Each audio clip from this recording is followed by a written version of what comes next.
문제자는 신의 손입니다. 2024년 1회 제2과목 직업심리학 해설 강의 시작하겠습니다. 21번 직무 특성 양식 중에서 개인이 환경과의 상호작용에 있어서 반응을 계속하는 시간의 길이는 약간 변칙적인 문제인데요. 시간의 길이라는 측면에서 우리 3번에 인내심, 끈기 이렇게 답을 가시면 되고요. 중요한 것은 해설과 꿰뚫어보게 나와 있는 것이에요. 콕 집어 해설에 직업 적응 이론의 적응 방식이라는 것이 나와 있어요. 적응 방식은 융통성, 끈기, 적극성, 반응성에서 융끈 적반을 들 수 있고요. 꿰뚫어보기에 성격 양식은 민첩성, 역량, 리듬, 지구력 해서 민영리지 4개 들 수 있는데 융끈 적반과 민영리지는 2차 실기에서 여러 차례 나왔던 것이기 때문에 잘 암기하고 계셔야 돼요. 20번 크롬버츠의 사회학습 이론에서 진로 선택에 영향을 미치는 요인은 4가지가 있는데 첫 번째가 바로 유전적 요인과 특별한 능력이에요. 두 번째 환경 조건과 사건, 세 번째 학습 경험, 네 번째 과제 접근 기술, 이렇게 해서 4개가 모두 해당되기 때문에 답은 쉽게 나오는데 외울 때 2차에도 여러 차례 나왔어요. 그래서 유환학과 유전적 요인과 특별한 능력, 환경 조건과 사건, 학습 경험, 과제 접근 기술 잘 외워두시기 바라고요. 23번 탈진에 관한 설명으로 옳지 않은 거. 탈진은 다른 말로 소진이라고도 해요. 번아웃이라는 영어를 우리말로 번역할 때 학자마다 달리 했기 때문에 탈진 또는 소진 이렇게 나오는 것인데 1번 맞고 2번도 맞아요. 그런데 3번에 보시면 탈진에 대한 연구는 대부분 면접과 관찰을 통해서 이루어졌다고 했는데 면접과 관찰을 통해서 이루어진 것이 아니라 동물 실험을 통해서 이루어진 것이기 때문에 3번이 틀린 내용이네요. 24번 직무 스트레스에 관한 설명으로 틀린 것은 보시면 1번, 2번 좋고요. 3번도 좋아요. 잘 읽어보시면 돼요. 4번에 직무 스트레스는 직무 만족과 부정적 관계에 있으며 모든 스트레스는 벌써 모든이라는 말이 나오면 벌써 틀릴 확률이 높겠죠. 모든 스트레스는 항상 직무 수행 성과를 떨어뜨린다. 이 내용이 틀리는데요. 왜냐하면 적절한 수준의 스트레스는 목표 성취에 대한 동기부여를 제시하고요. 개인의 발전을 증진시키는 원동력이 되기 때문에 4번 내용이 틀렸네요. 25번 직업 적성 검사인 GATB에서 측정하는 적성 요인에 해당하지 않는 것은 해설편에 잘 나와 있어요. 일단 직업 적성 검사인 GATB는 크게 측정 방식이 시험지로 정보는 지필과 그리고 기구 검사 둘로 나눠볼 수 있고요.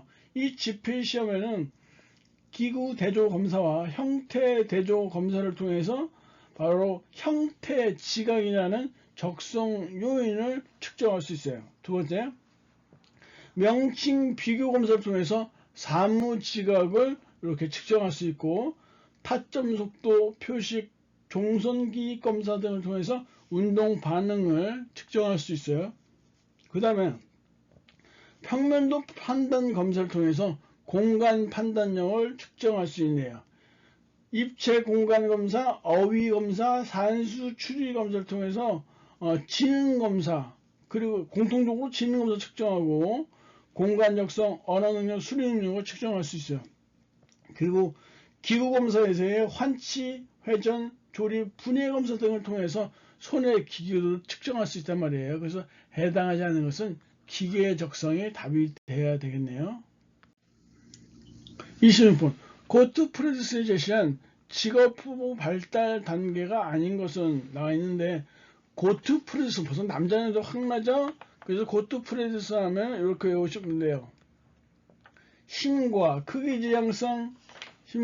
지향성이요. 그 다음에 성역할 지향성, 사회적 가치 지향성, 내적 고유한 자아 지향성 해서 고투 프린스 하면 심성산에 4개를 외워두시면 되고요. 2차 시험에도 나왔었어요. 4번의 직업 지향성은 해당되지 않는다라는 것이죠.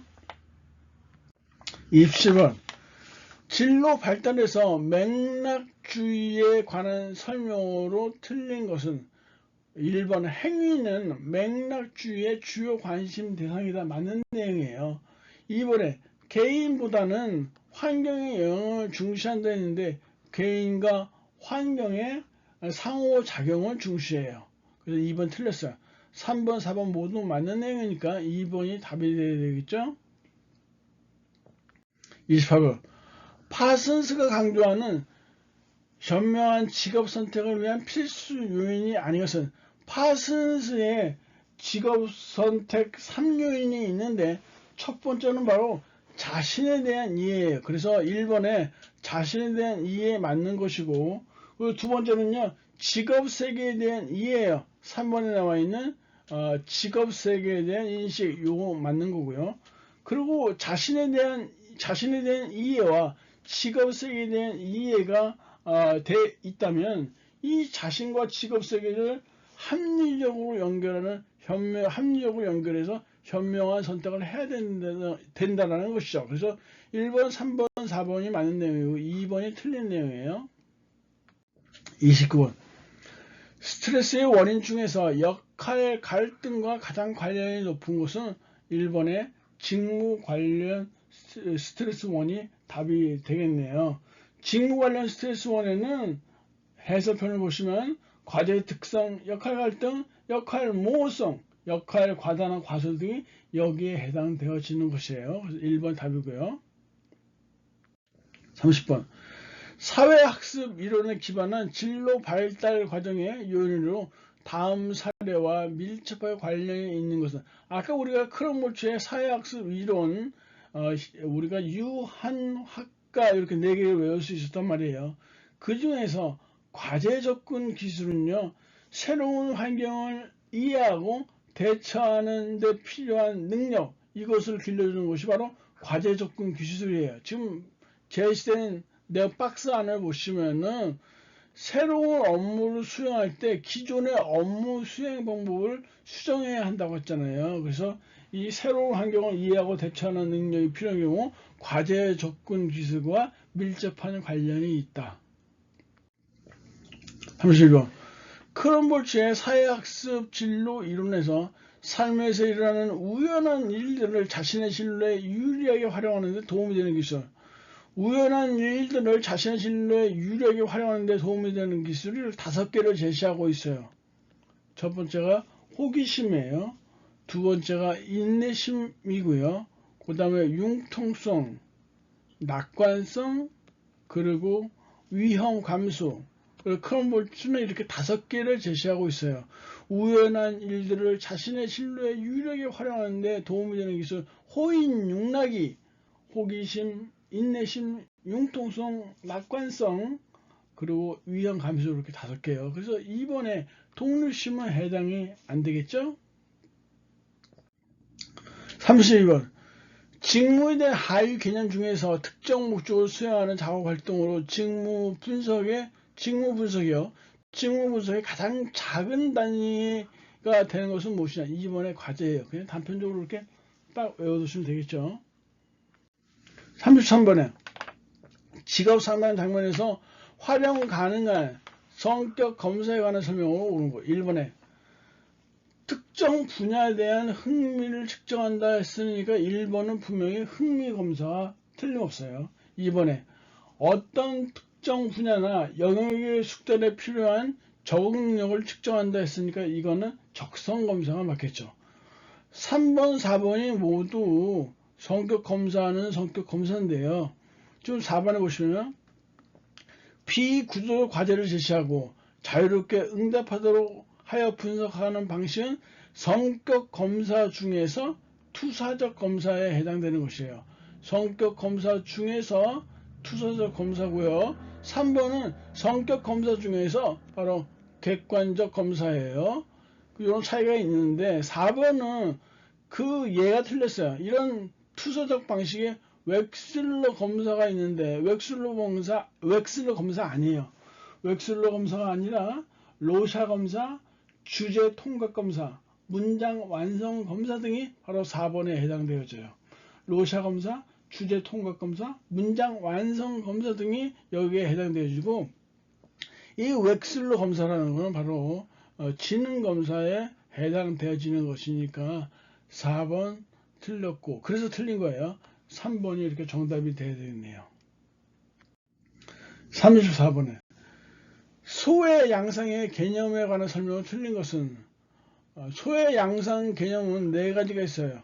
무기력감, 무의무감, 자기 소원감, 그리고 고립감, 이렇게 4개가 있어서 우리가 무무고자로 외우는데, 이 고립감이라는 것은 자신이 속한 조직의 사회적 협동의 결핍 상태를 우리가 고립감이라고 부르고요. 여기서 말하는 것처럼 지루함이나 단조로움을 느끼는 심리적 상태를 말하는 것이 아니에요. 그래서 1, 2, 3번이 맞고 4번의 고립감이라는 것이 틀렸어요. 설명이. 35번.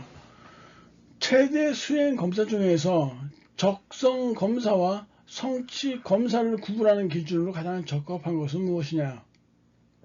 적성 검사라는 것은요, 전반적인 학습 정도를 측정하는 검사가 적성 검사예요. 그리고 성취도 검사, 성취 검사는요, 교과 과정에서 제한된 학습 내용을 평가하는 것이 성취도 검사란 말이에요. 적성 검사는 전반적인 학습 정도, 성취도 검사는 교과 과정에서 제한된 학습 내용을 평가하는 검사다. 그래서 두 검사를 구분하는 기준은요, 검사 실시 목적에 따라서 두 검사를 구분하는 것이다. 3번 정답이네요. 36번이요. 인지적 정보 처리 이론에서 제시하는 의사 결정 과정의 절차를 바르게 나타내고, 인지적 정보 처리 이론에서 의사 결정 과정의 절차를 우리가 흔히 가스배라고 해요. Communication, Analysis, Synthesis, Valuing, 그리고 Execution, 이렇게 해서 영어로 우리가 재밌게 가스배라고 외운다고 했었어요. 그래서 처음이 의사, 바로 소통 단계죠. 그래서 커뮤니케이션이요. 그래서 미음번이 제일 먼저 와야 되겠네요. 그럼 그것만 봐도 4번이 이렇게 답으로 나오고 있어요. 그 다음에 분석 단계 어널리시스고요. 종합 단계 synthesis, 그 다음에 가치 평가 단계 valuing 나와 있고요. 실행 단계는 execution 해서 정답 4번이 이렇게 되겠어요. 37번. 크리치가 개발한 직업 성숙도 검사, 즉 CMI에서 태도 척도에 해당되지 않는 것은, CMI에서 2가지 척도가 있어요. 하나는 태도 척도가 있고, 두 번째는 능력 척도라는 것이 있는데, 우리가 태도 척도라는 것은 5가지로 나눠져요. 결정성이 있고요. 그 다음에 참여도가 있어요. 관여도라고도 해요. 그 다음에 독립성이라는 게 있고, 지향성이라는 것이 있어요. 그리고 타협성이라는 것이 있어요. 그래서 태도 척도에는 결정성, 참여도, 독립성, 지향성, 타협성, 결참, 독지타 이렇게 외우고요. 능력 척도 역시 5개가 있는데, 첫 번째가 자기평가예요. 두 번째 직업정보예요. 세 번째가 목표 선정이에요. 목표 선정. 네 번째가 계획이고요. 5번째가 문제 해결이에요. 그래서 능력 척도에는 자식 목계문, 자기평가, 직업정보, 목표 선정, 계획, 문제 해결 이렇게 들 수 있네요. 그래서 지금 우린 태도 척도, 결참, 독지타에서 고르면 되는 것이니까 1번이 해당되지 않네요. 38번에 심리검사의 표준을 통해서 통제하고자 하는 변인이 아닌 것은, 심리검사의 표준화라는 것은 한마디로 쉽게 말해서 어떤 통일성을 갖는 것이에요. 흔히 말하는 매뉴얼이라고 보시면 될 것 같아요. 이러한 표준화를 통해서 검사자의 변수를 통제할 수 있고요. 채점자의 변수도 이렇게 통제할 수 있어요. 그리고 4번에 실시 상황 또한 이렇게 통제할 수 있어요. 하지만 피검자, 시험 보는 사람의 변수는 개인마다 다 다르기 때문에 그날의 컨디션 개인마다 다 다르잖아요. 그걸 어떻게 통제할 수 있겠어요. 그래서 심리검사의 표준을 통해서 통제할 수 없는 것은 2번이 해당되어지겠네요. 39번에 다음 중 동일한 검사를 동일한 피검자 집단에게 일정 시간 간격을 두고 2번 실시해서 얻은 두 검사 점수의 상관계수에 의하여 신뢰도를 측정하는 방법. 시험 문제 2차에서도 많이 나오는데요. 일단 신뢰도를 측정하는 방법은 총 5가지가 있어요. 해설을 보시죠. 첫 번째, 검사, 재검사 신뢰도가 있고, 두 번째, 동형검사 신뢰도가 있어요. 세 번째, 반분 신뢰도, 그리고 네 번째, 문항내적 합치도. 다른 말로 하면 문항내적 일관성 신뢰도라고도 하고요. 다섯 번째는 채점자 간 신뢰도. 그 신뢰도 측정 방법 이렇게 5개 잘 봐두셔야 되는데, 일단 지금 여기 나온 것처럼 동일한 검사, 똑같은 검사요. 똑같은 피검자에게 일정 시간 간격을 두고 2번 실시한다. 이게 바로 검사, 재검사 신뢰도이니까 2번이 해당되겠네요. 그래서 9번을 잘 해주시기 바래요. 40번. 신입 사원이 조직에 쉽게 적응하도록 상사가 윗사람이 후견인이 되어서 도와주는 경력 개발 프로그램은 무엇이냐? 바로 이것은 후견인 시스템, 다른 말로 하면 멘토십 시스템이라고도 해요. 그래서 2번이 답이 돼야 되겠어요. 꿰뚫어 보기 보시면 경력 개발 프로그램 유형이라는 것이 있는 5개가 있어요. 자기평가 도구, 개인 상담, 정보 제공, 종업원 평가, 종업원 개발. 그래서 우리가 자개정종종 이렇게 외웠단 말이에요. 여하튼 여기서는 바로 후견인 시스템, 멘토십 시스템에 해당되는 내용이에요. 강의 들으려고 고생하셨고요. 다음 시간에 뵙도록 하겠습니다. 감사합니다.